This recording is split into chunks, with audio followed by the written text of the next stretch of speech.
Welcome sa Chef Angel Kitchen. Lutong tunay, lutong Pinoy. Sarap na siguradong babalik-balikan. Kaya tara na at magluto tayo. Hello po mga katropa, welcome po sa Chef Angel Kitchen. For today's episode, gagawa tayo ng homemade chicken tocino. Ito na po yung ating mga ingredients. So, meron po tayong chicken tight. Ito po, boneless po ang ginamit natin. Pwede rin po kayo gumamit ng chicken breast. But yung chicken breast po ay madali po siya mag-dry. So, I prefer po na ito po ang inyong gamitin. Minced garlic. Salt. Garlic powder. Onion powder, paprika powder, oyster sauce, ketchup,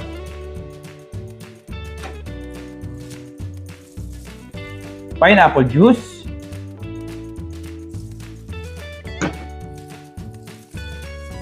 soy sauce,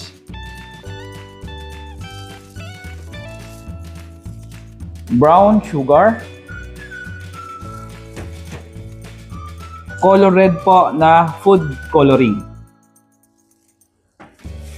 At pwede po kayo gumamit ng black or white ground pepper. So yan na po yung ating mga ingredients. Umpisahan na po natin. So guys, very straightforward lang po yung paggagawa natin ng ating marinating sauce. Maglagay po tayo ng brown sugar.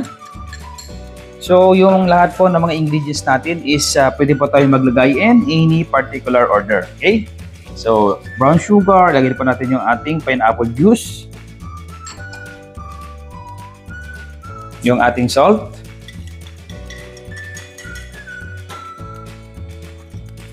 Paprika powder.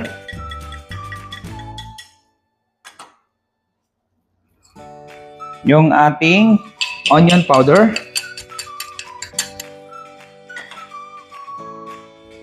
Garlic powder, ketchup,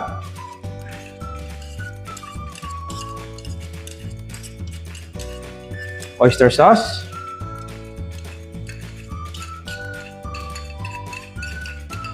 soy sauce, ground pepper,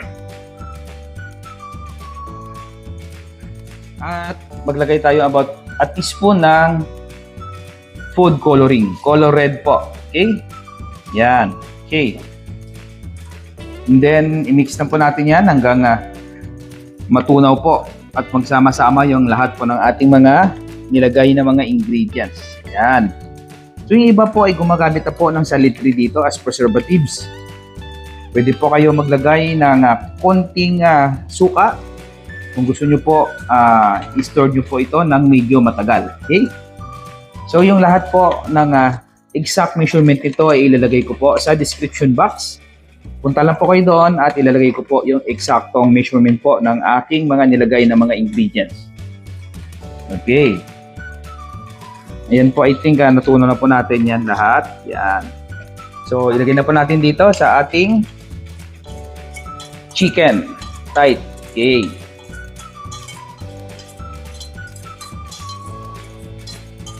And then, i-mix lang po natin. Yan.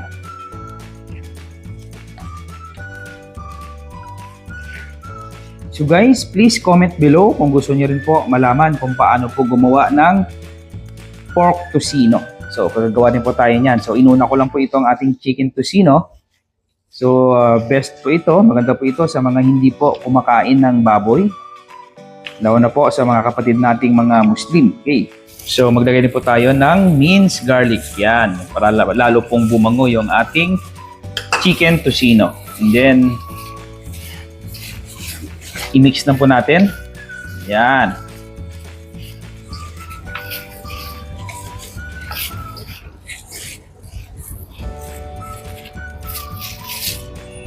Takpan na lang po natin ito o i-sealed po natin ito ng plastic wrap at ilagay po natin sa fridge 24 hours. Okay? Minimum po 8 hours or for best result, 24 hours po natin ilagay sa ating fridge. Okay? Sa ating refrigerator. Huwag po natin ilagay ito sa labas. Lalo na po pag humid at mainit yung panahon dahil magkakaroon po siya ng bakterya. Okay? So, takpan lang po natin ito ng ating plastic clean wrap. Okay. At ilagay po natin sa fridge overnight.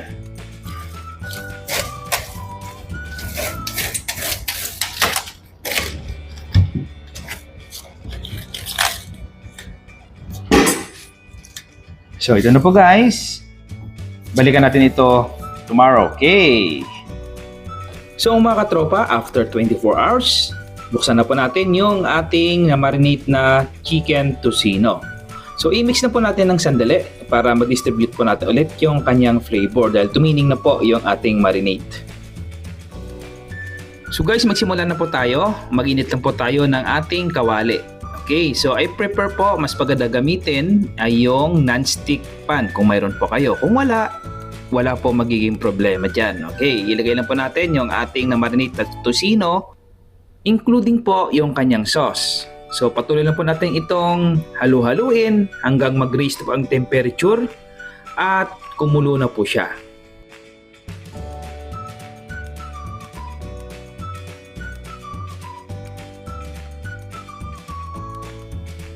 Magdagdag na rin tayo ng 1/2 cup na tubig para tuluyan po nating maluto yung ating chicken tocino. So yung next step po natin, cover and simmer for 8 to 10 minutes or until the chicken is cooked through. So after 3 minutes, check po natin ulit yung ating niluluto. So from time to time, haluin po natin. At make sure po na simmer lang po, hinaan po natin yung apoy para hindi po siya masunog.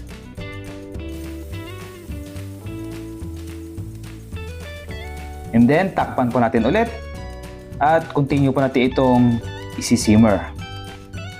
So, after 8 minutes, ito na po yung ating chicken tocino. Medyo nag-reduce na po yung kanyang sauce. At continue po natin itong lulutuin uncover. Huwag na po natin itong takpan para tuluyang pong mag-evaporate yung sauce. And then, maglagay po tayo ng at least nasa 2 tablespoon po na mantika para hindi po siya matuyo.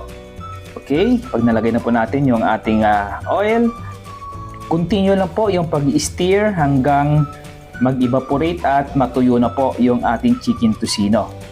So nasa sa inyo po yan guys, kung gusto nyo po tuyong-tuyo or kung gusto nyo po may sauce. So typical po na tocino ay medyo tuyo po talaga. So hintayin po natin yan na mag-caramelize hanggang sa tuluyan po siyang matuyo.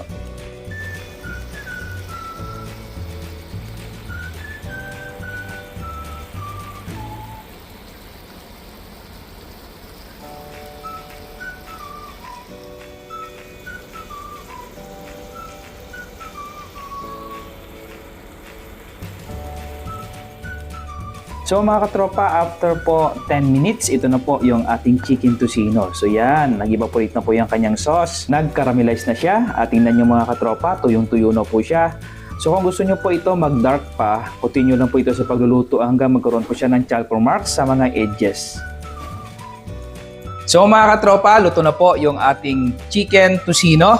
So guys, tingnan nyo naman, tamang-tama lang yung kanyang kulay. Yan. At kailangan po, sa later part po ng inyong pagluluto ay hinaan nyo na lang po yung apoy para hindi po siya masunog. Hintayin po natin na matuyo at mag-caramelize po ang sauce na ating nilagay. So guys, kung gusto nyo po ito stored, kung gusto nyo po magnegosyo, pwede nyo po itong ilagay sa freezer hanggang 2 buwan. Pwede po yan. Uncook. Kailangan po uncook, lagay sa freezer. At ito nyo na lang po bago lutuin. So guys, yan lang po. Sana po nag-enjoy po kayo. Ako po si Chef Angel. Lang sasabi sa inyo, mag-ingat kayo palagi and God bless.